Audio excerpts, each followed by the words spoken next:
आज के इस वीडियो में कक्षा 12 के भौतिक विज्ञान पेपर हल के बारे में समझेंगे। 2025 में जो एग्जाम हुए थे, पेपर का कोड 346 JW में 1 से लेकर के 5 तक के सभी प्रश्नों को हल करके वीडियो अपलोड कर दिया गया है। यदि उस भाग का वीडियो आप सभी विद्यार्थी नहीं देखे होंगे तो डिस्क्रिप्शन बॉक्स में उस वीडियो का लिंक दे दिया गया है, वहां से जाकर के वीडियो को देख सकते हैं। इस भाग में प्रश्न नंबर 6 से लेकर के आगे के सभी प्रश्नों को जो है हल करके बताया जाएगा। तो प्रश्न नंबर 6 क्या है तो देख सकते हैं। प्रश्न नंबर 6 क्या बोर्ड में पूछा गया था, दिए गए परिपथ के सहायता से ज्ञात कीजिए। पहला जो क्वेश्चन निकालना है, संयोजन की तुल्यधारिता बताना है। और यहाँ पर दूसरा क्वेश्चन है, C1 संधारित्र पर आवेश की गणना करना है। और तीसरा जो क्वेश्चन है, संयोजन की कुल संचित जो है ऊर्जा की गणना करना है। और यहाँ पर एक चित्र दे दिया गया है और इस चित्र के सहायता से तुल्यधारिता की आपको गणना करना है। तो कैसे तुल्यधारिता की गणना करेंगे तो आज जो है इस वीडियो में बताया जाएगा और आप सभी विद्यार्थी इस वीडियो को पूरा जरूर देखिए।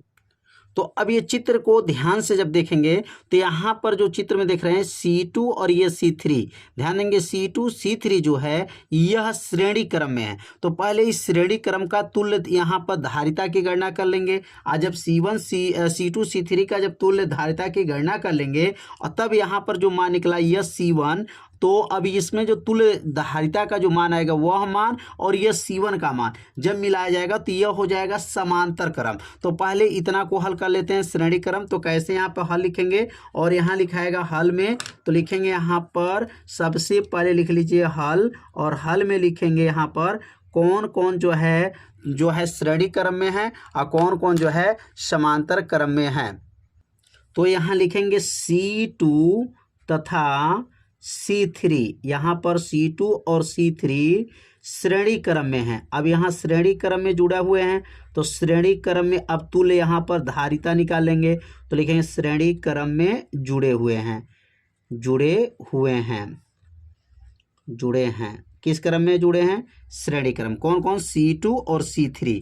तो यहाँ पर जो अगर श्रेणी क्रम का सूत्र लिखेंगे तो सूत्र होता है श्रेणी क्रम का 1/C बराबर हो जाएगा। अब C2 C3 है तो इसलिए 1/C2 प्लस 1/C3। यह किस क्रम का है? तो यह श्रेणी क्रम का जो है सूत्र है, धारिता का श्रेणी क्रम है। अब यहाँ पर मान जब भरेंगे तो कैसे यहाँ पर मान भर करके हल करेंगे, तो अब अगला लाइन क्या बनेगा? 1/C बराबर 1/C2। C2 कितना है?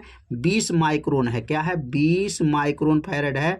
और प्लस 1/C3 भी क्या है? 20 माइक्रोन जो है फैराड है। अब इसको सॉल्व करेंगे, हल करेंगे तो 1/C बराबर, अब दोनों का हर आपस में क्या है? बराबर हैं। तो नीचे क्या हो जाएगा? 20 हो जाएगा और 1 जोड़ेंगे तो क्या बनेगा? 2 हो जाएगा। तो 2 क्या हो जाएगा? 20 हो जाएगा। अब यहाँ पर जब इसमें गुणा कर लेंगे, यहाँ पर 2 में C का गुणा होगा तो 2C बराबर हो जाएगा 20 हो जाएगा। तो C बराबर क्या आ गया?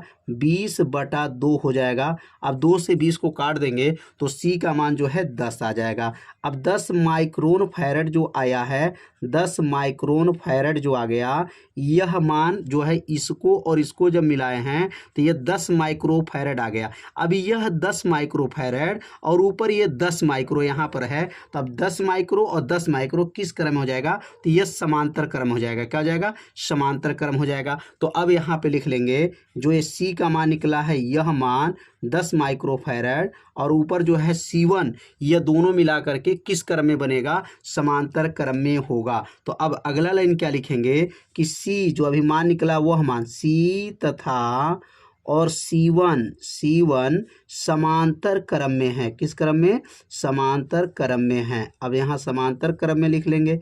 तो समांतर क्रम में है तो समांतर क्रम का सूत्र क्या होता है? तो समांतर क्रम का जो सूत्र होता है, धारिता के लिए सूत्र होता है C, अब यहाँ डैश कर लेंगे, C डैश बराबर होगा C और C1 को जोड़ लेंगे C प्लस C1। क्यों? क्योंकि C वाला मान और C1 वाला मान, यह पूरा C वाला मान, यह पूरा मान अब C का हो गया और ऊपर जो C1 है ये दोनों समांतर क्रम में हैं। तो समांतर क्रम में अगर तुल्य धारिता निकालते हैं तो C डैश बराबर, C का मान 10 आया था, 10 है, और ऊपर जो देख सकते हैं चित्र में 10 माइक्रोन ऊपर दिया, 10 माइक्रोन है, तो 10 और ये 10 था, ये इसको हल करने पे 10 आया था, तो ये समांतर क्रम था, इसलिए 10 + 10 हो जाएगा, 10 10 मिलकर के C डैश बराबर 20 माइक्रोन हो जाएगा, 20 माइक्रोन फैरड हो जाएगा। अब ये 20 माइक्रोन फैरड जो है कहाँ से मान आ गया, तो यहाँ पर समझिए C डैश का मान जो आया 20 माइक्रो फैरड कहाँ तक हो चुका है, अब यहाँ तक पूरा मान निकल चुका है, 20 माइक्रो फैरड आ गया।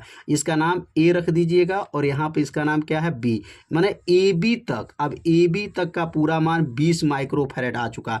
अब 20 माइक्रो और ये अब 20 माइक्रो है। अब यहाँ पे देखिए तार को जोड़ेंगे तो जब सीधा तार को फैलाया जाएगा तो पुनः किस क्रम में हो जाएगा, श्रेणी क्रम में हो जाएगा। तो यहाँ पर जो ध्यान दीजिए, यहाँ पर बैटरी लगाया गया है, तो बैटरी लगाई, ये पूरा मान ऊपर वाला पूरा मान 20 माइक्रो आ चुका है, और ये C4 जो नीचे लगा है अभी 20 माइक्रो है। तो जब इस तार को पकड़ करके सीधा करेंगे तो श्रेणी क्रम बन जाएगा। तो यहाँ पे क्या लिखेंगे, अब 20 माइक्रो क्या लिखेंगे, 20 माइक्रो जो आया है इसको कहा जाएगा C डैश कहा जाएगा, या इसको लिख सकते हैं 20 माइक्रो फैरड जो आया है वह मान, और जो है C4 जो C4 निकला है उसको कहेंगे 20 माइक्रो फैरड। जो है 20 माइक्रो कहाँ से आ गया, क्योंकि यहाँ पर चित्र में देख सकते हैं जो इसको हल किए हैं ऊपर तो 20 माइक्रो और नीचे 20 माइक्रो है, C4 भी 20 माइक्रो फैरड है, तो यहाँ पर लिखेंगे 20 माइक्रो फैरड, और 20 माइक्रो फैरड किस क्रम में हो जाएगा, श्रेणी क्रम में हो जाएगा। अब श्रेणी क्रम में हो जाएगा तो अब यहाँ पर श्रेणी क्रम में अब इसको हल करेंगे,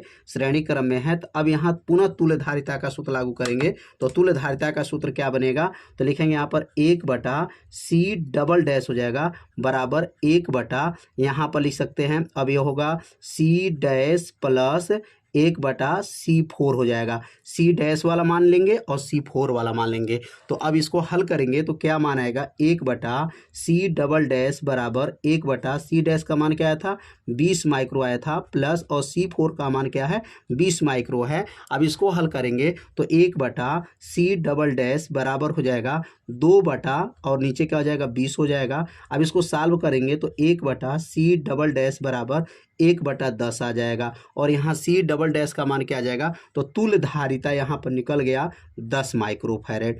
पूरे परिपथ में 10 माइक्रो फैरड इसके अंदर जो है तुल्यधारिता है। तो उम्मीद करते हैं यह पूरा मान 10 माइक्रो फैरड कहाँ से आया आप लोग को समझ में आ गया होगा। तो एक बार और समझ लेते हैं कि कैसे इसको हल किया गया है। ध्यान दीजिए, अब ये C2 C3 यह श्रेणी क्रम है, पहले श्रेणी क्रम को हल करेंगे और C1 को लेकर चलेंगे, समांतर क्रम हो जाएगा। जब इसको हल करेंगे तो श्रेणी क्रम में जो मान आएगा वह मान यह मान हो जाएगा, और ऊपर वाला जो मान है यह मिलाकर के समांतर क्रम हो गया। और जब पूरा A और B को हल करेंगे तो वह पूरा मान और 20 माइक्रो मिलाएंगे, क्योंकि यहाँ पर बैटरी लगा हुआ है, तो यह हो जाएगा श्रेणी क्रम हो जाएगा। तो ध्यान देना, यह श्रेणी और इसको मिलाएंगे समांतर, और फिर लास्ट में श्रेणी क्रम हो जा रहा है। तो इसको हल करने पर पूरे परिपथ में देखेंगे तो 10 माइक्रो फैरड जो है इसमें तुल्यधारिता का मान निकल चुका है। अब इसमें पूछा गया है कुल संचित ऊर्जा की गणना करना है। अब कुल संचित अगर ऊर्जा की गणना करेंगे तो कैसे यहाँ पर संचित ऊर्जा की गणना करेंगे, तो यहाँ पर अब देखेंगे, यहाँ पर अब यहाँ से जो है ऊर्जा की गणना कर लेते हैं। तो ऊर्जा की गणना कैसे होगा, तो अब ऊर्जा का सूत्र क्या होता है, ऊर्जा अब लिखेंगे, यहाँ पर दूसरा क्वेश्चन में ऊर्जा पूछा गया, संचित ऊर्जा है, तो ऊर्जा कैसे निकालेंगे, U का सूत्र होता है U बराबर 1/2 और हो जाएगा यहाँ पर Q, और हो जाएगा यहाँ पर Q। तो यहाँ पे जो सूत्र होता है 1/2, यहाँ पर क्यू भी होता है, लेकिन अगर क्यू भी को अगर बदल दें, क्यू को बदल दिया जाए तो यहाँ पर क्यू का सूत्र होता है CV का स्क्वायर। पूरा सूत्र क्या हो जाएगा, CV का स्क्वायर होता है। यू का सूत्र क्या, 1/2 CV का स्क्वायर होगा, लेकिन C कौन सा C लेंगे, तो तुल्य, इसमें जो तुल्य मतलब कुल जो है धारिता कितना आया हुआ था, अब इसको लेकर के यहाँ पर हल करेंगे तो इसमें तुल्य धारिता C डबल डैश आया था, इसलिए यहाँ पर C डबल डैश ले लेंगे, क्योंकि यहाँ पे देख सकते हैं C डबल डैश का मान निकला तुल्य धारिता C डबल डैश बराबर 10 माइक्रो फैरड है, इसलिए यहाँ पर लिखेंगे 1/2 C double dash V square रखेंगे।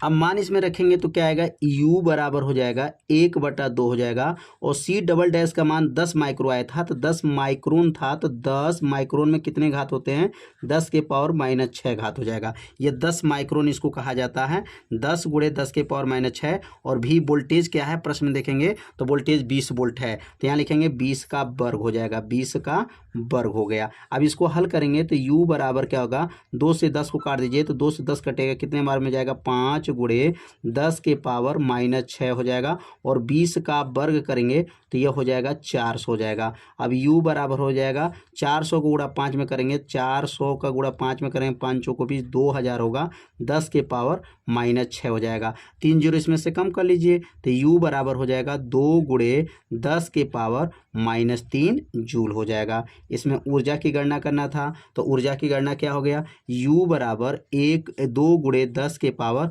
-3 जूल हो जाएगा। अब इसको कैसे हल किए हैं, तो ऊर्जा का सूत्र आपको याद रखना है, ऊर्जा का सूत्र होता है 1/2 CV का स्क्वायर। यहाँ डबल डैश क्यों लगाएं, क्योंकि तुल्य धारिता का मान रखना है, और तुल्य धारिता 10 माइक्रोन है, 10 × 10 के पावर -6 हो जाएगा, और V का मान 20 का वर्ग हो जाएगा, 20 का वर्ग 400, और 400 का गुणा 5 में किए हैं तो 2000, और 2000 में 3 जीरो है, 3 जीरो इसमें कम होगा, 10 के पावर -6 था, 10 के पावर -3 हो जाएगा। तो ये तो ऊर्जा का मान निकल गया। अब इस तीसरा क्वेश्चन में C1 में जो है आवेश पूछा गया है, तो यहाँ पर लिखेंगे, तीसरा वाला क्वेश्चन में लिखेंगे आवेश की जो है C1 संधारित्र में आवेश की गणना करना है। तो सबसे पहले यहाँ पर कुल आवेश कितना है पहले इसकी गणना करेंगे। तो कुल आवेश अगर पूरे परिपथ की बात करते हैं तो लिखेंगे यहाँ पर कुल आवेश, इसमें क्या हो जाएगा, तो कुल आवेश का सूत्र होता है, कुल आवेश अब हो जाएगा पूरे परिपथ में, तो Q बराबर होगा C1-V। यह सूत्र किनका है, कुल आवेश का सूत्र होगा, क्योंकि ये C डबल डैश क्यों लगा है, क्योंकि पूरे परिपथ में तुल्य प्रतिरोध C' को माना गया है।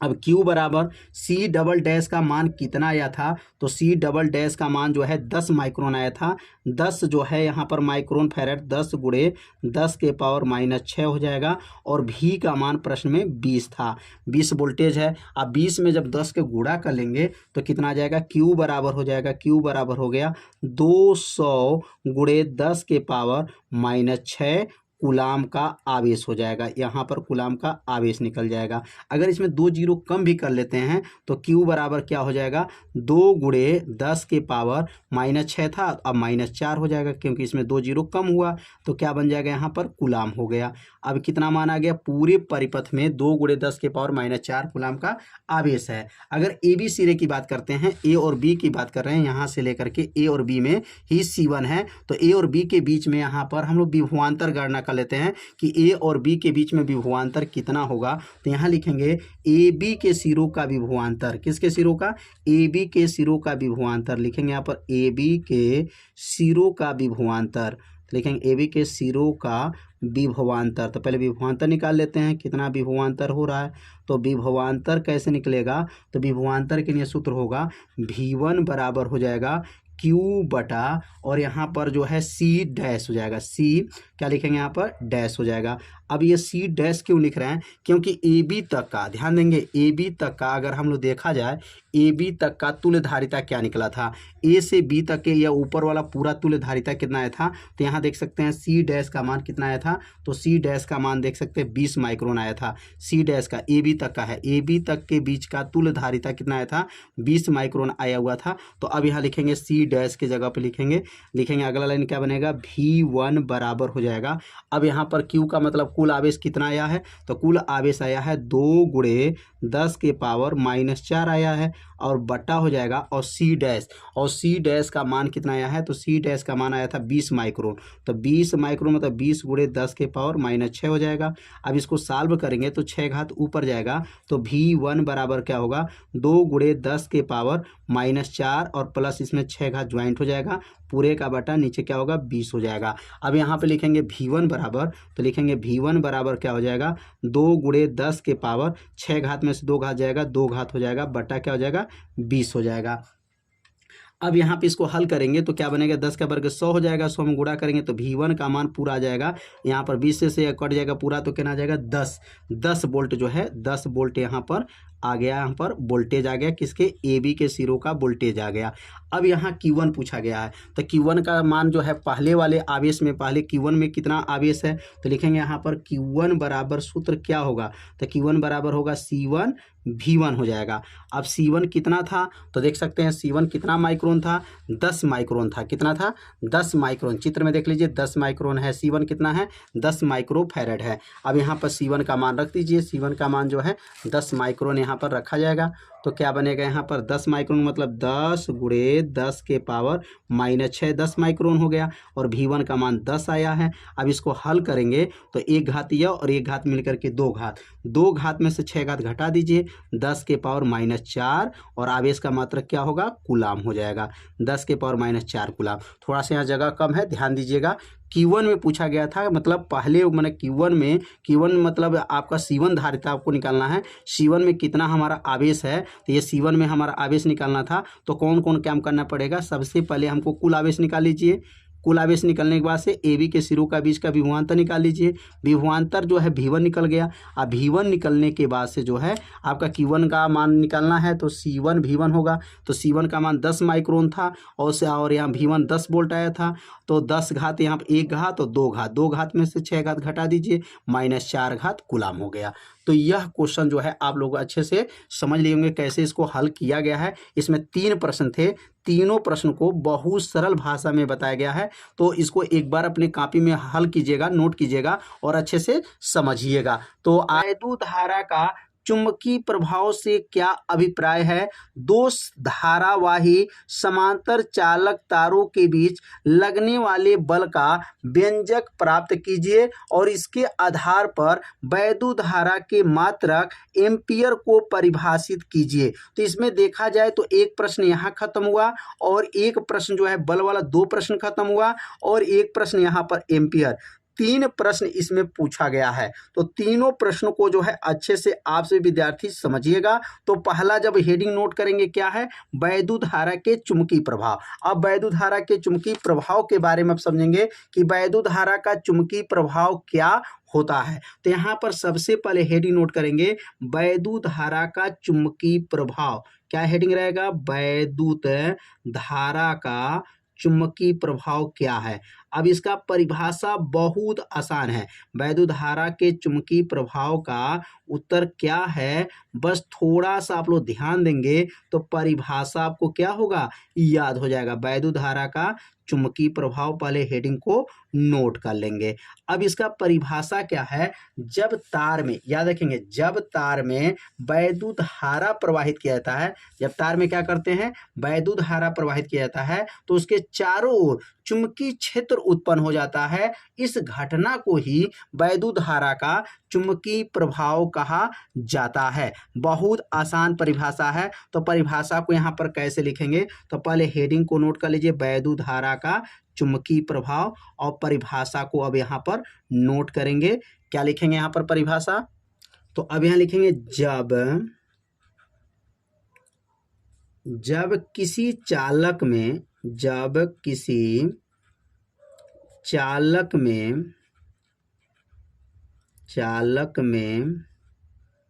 वैद्युत धारा प्रवाहित किया जाता है, वैद्युत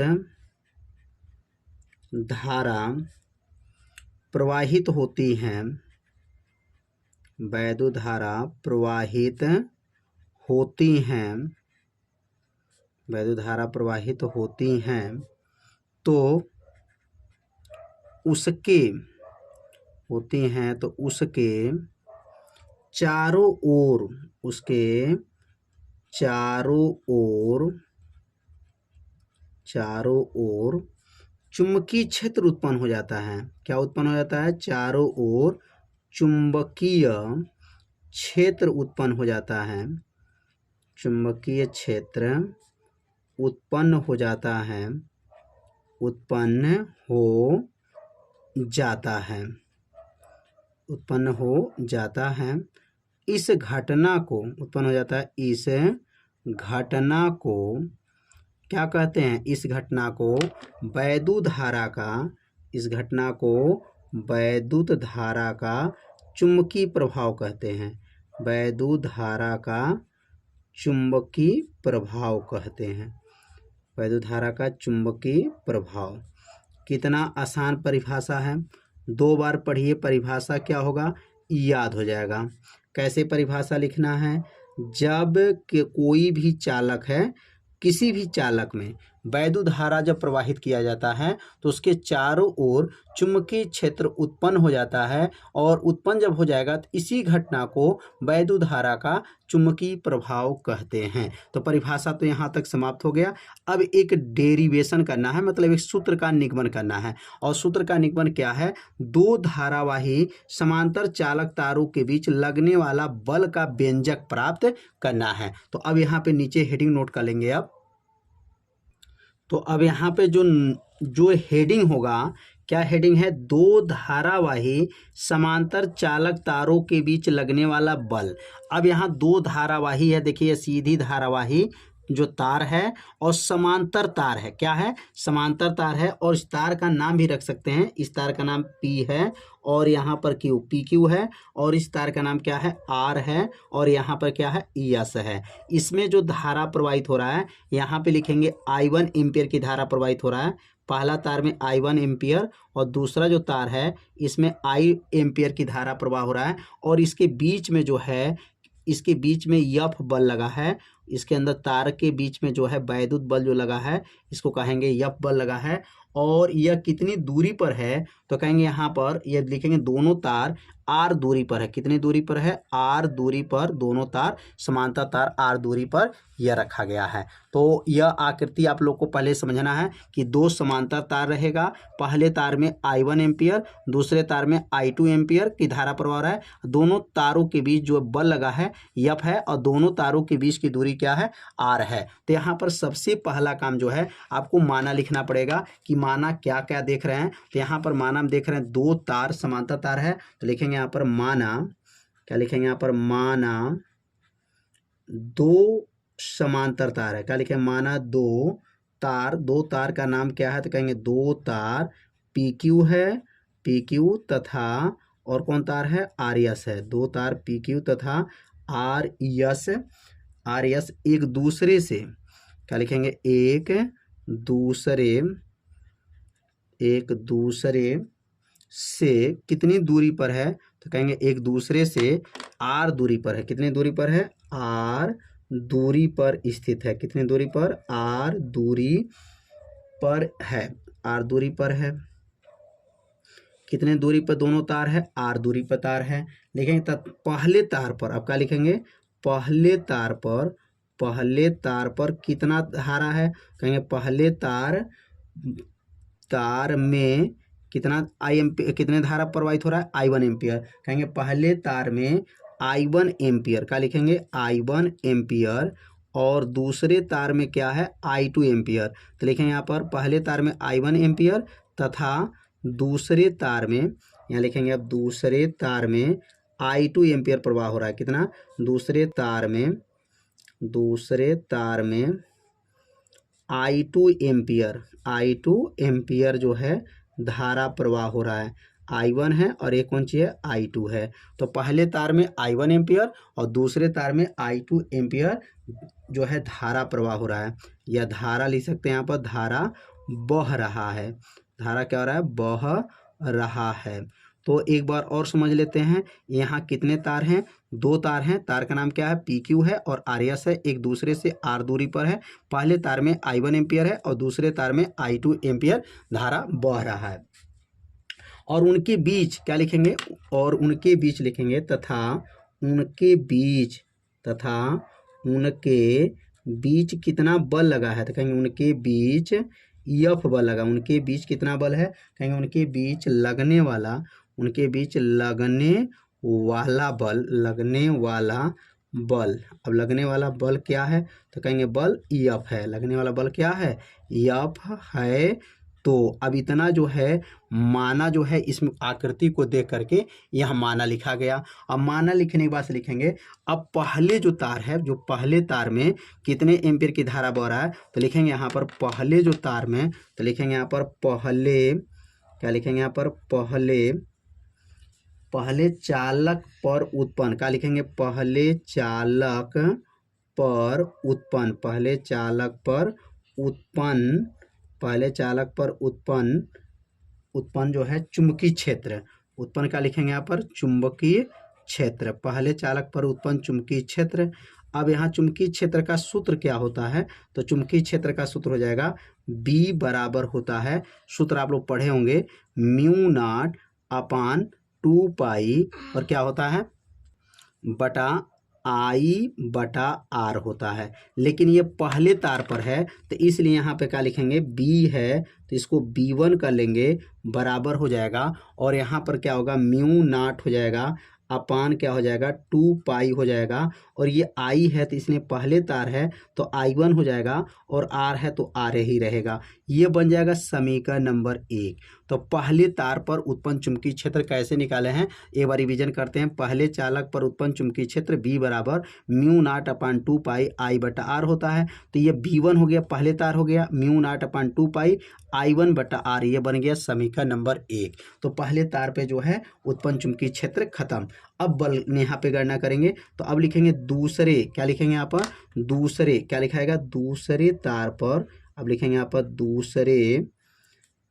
दूसरे चालक पर लगने वाला बल, तो लिखेंगे दूसरे चालक पर लगने वाला बल, लिखेंगे दूसरे चालक पर लगने वाला बल, तो लगने वाला बल, तो बल का सूत्र क्या होता है, तो चालक पे लगने वाला बल का सूत्र जो होता है F बराबर सूत्र होता है, F बराबर क्या हो जाएगा, F बराबर IBL साइन थीटा होता है। ये तो सूत्र हो गया, यह बराबर IBL साइन थीटा। अब इसमें मान को भरेंगे तो यह दूसरे चालक है इसलिए इसको F2 भी कर सकते हैं, ये F2 हो जाएगा, और ये दूसरे चालक है तो दूसरे चालक में I2 एम्पियर है, और ये पहले वाले चालक जो उत्पन्न चुंबकीय क्षेत्र था वो दूसरे में उपयोग कर लेंगे तो यह B1 ही रहेगा और L ही रहेगा क्योंकि तार की लंबाई L है, और यहाँ का लिखेंगे साइन थीटा रहेगा। यहाँ थोड़ा सा ध्यान देंगे, इसको F2 कर सकते हैं और ये I2 क्यों, क्योंकि दूसरे चालक में बहने वाली धारा है, और ये B1 क्या है, पहले चालक में जो उत्पन्न चुंबकीय क्षेत्र है वो दूसरे में भी उत्पन्न चुंबकीय क्षेत्र उतना ही रहेगा, ये B1 रहेगा, L साइन थीटा, और ये बन जाएगा समीकरण नंबर क्या बनेगा, 2 बन जाएगा।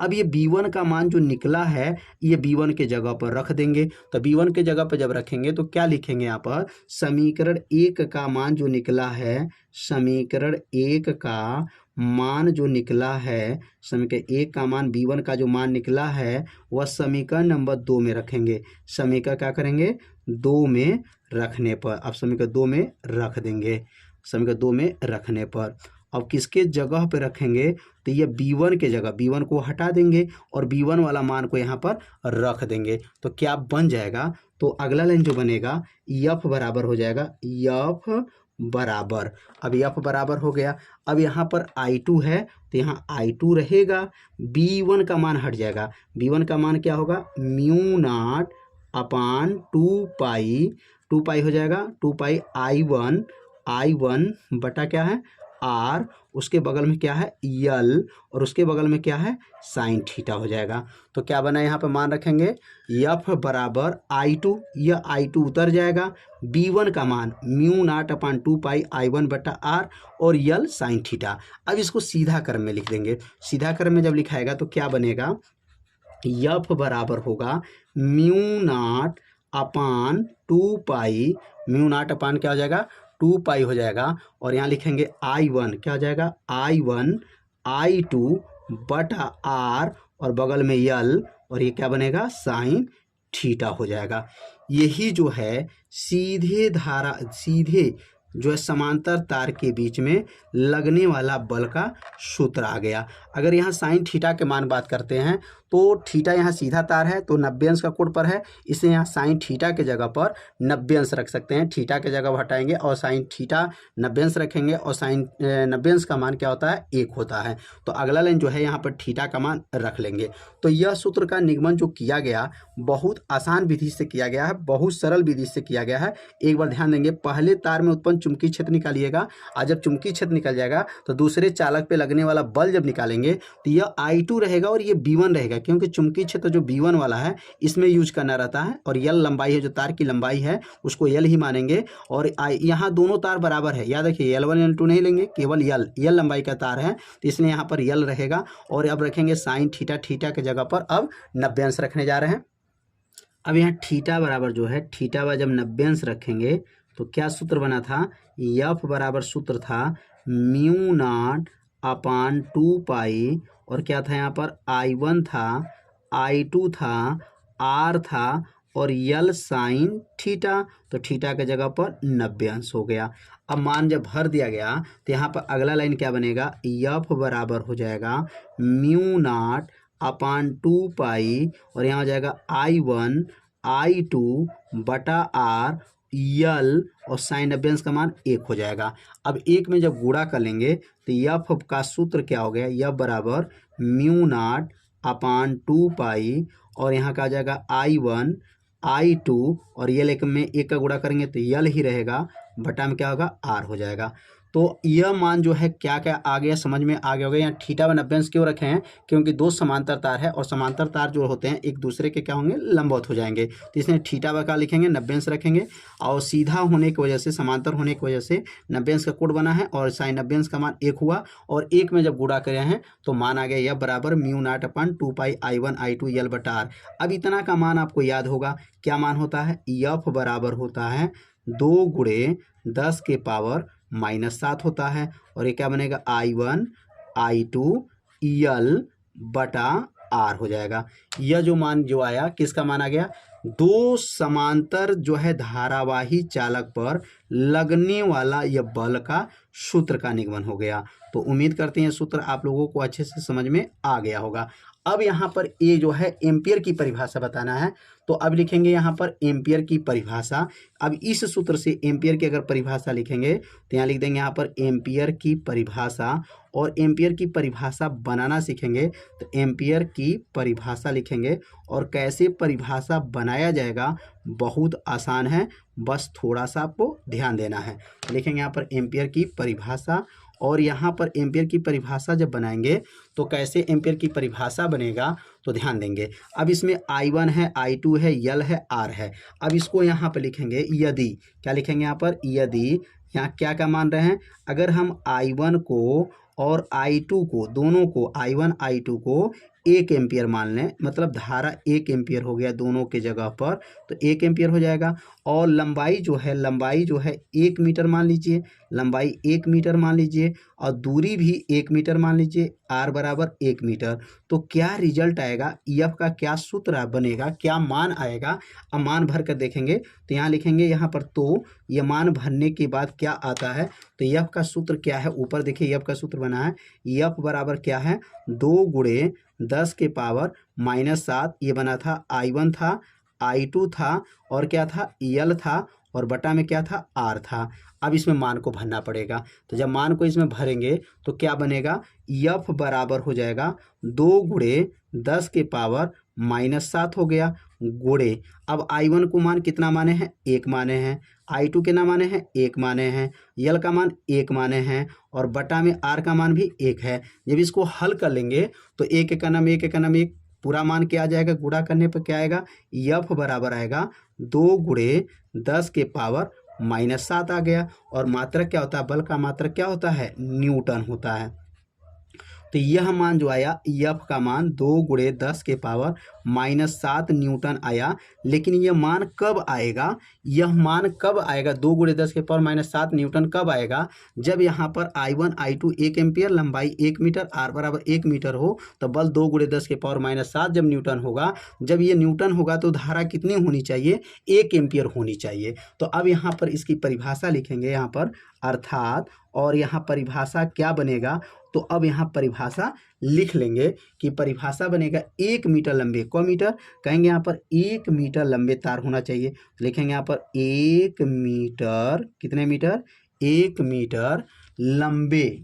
अब 1 मीटर लंबाई का तार होना चाहिए और 2 तार होना चाहिए, तो इसमें लिखेंगे 1 मीटर लंबे 2 समांतर तार, 2 समांतर तार, लिखेंगे यहाँ पर 2 समांतर तार, 2 समांतर तार जो परस्पर कितनी मीटर दूरी पर आना चाहिए, 1 मीटर के दूरी पर, परस्पर 1 मीटर दूरी पर रखे, 1 मीटर दूरी पर रखे दूरी पर रखे गए हैं, दूरी पर रखे गए हैं तथा उनके बीच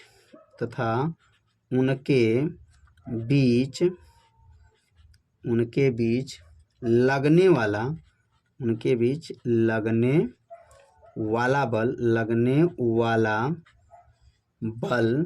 वाला बल कितना होना चाहिए? लगने वाला बल 2 गुणे 10 के पावर, लगने वाला बल क्या है? 2 गुणे 10 के पावर माइनस 7 न्यूटन, 10 के पावर माइनस 7 न्यूटन हो तो उस तार में प्रवाहित धारा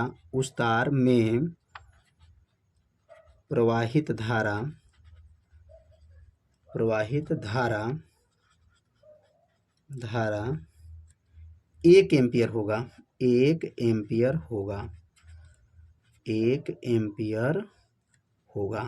1 एम्पियर की परिभाषा बन गया। अब इस सूत्र से अगर 1 एम्पियर की परिभाषा आपको लिखना है तो इसी में परिभाषा छिपा है।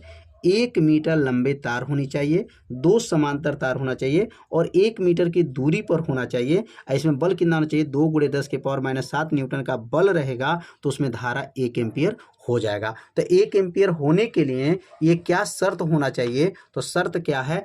1 मीटर लंबे 2 समांतर तार जो परस्पर 1 मीटर की दूरी पर रखे गए हैं तथा उनके बीच लगने वाला बल क्या होना चाहिए? 2 गुणे 10 के पावर माइनस 7 न्यूटन हो तो उस तार में प्रवाहित धारा 1 एम्पियर होगा। तो उम्मीद करते हैं यह प्रश्न जो है आप लोगों को अच्छे से समझ में आ गया होगा। तो आज के इस वीडियो में एक ही प्रश्न को बताया गया, लेकिन बहुत अच्छे विधि से बताया गया है, आपको अच्छे से समझ में आ गया होगा। तो वीडियो को लाइक कर दीजिए और चैनल पे यदि आप पहली बार आए होंगे तो चैनल को सब्सक्राइब जरूर कर लीजिए। अब अगले भाग में प्रश्न नंबर 7 को हल किया जाएगा और हल करके वीडियो जो है डिस्क्रिप्शन बॉक्स में उसका लिंक दे दिया जाएगा, वहां से जाकर के वीडियो को देख सकते हैं। तो मिलते हैं अब अगले भाग में, तब तक के लिए जय हिंद, जय भारत।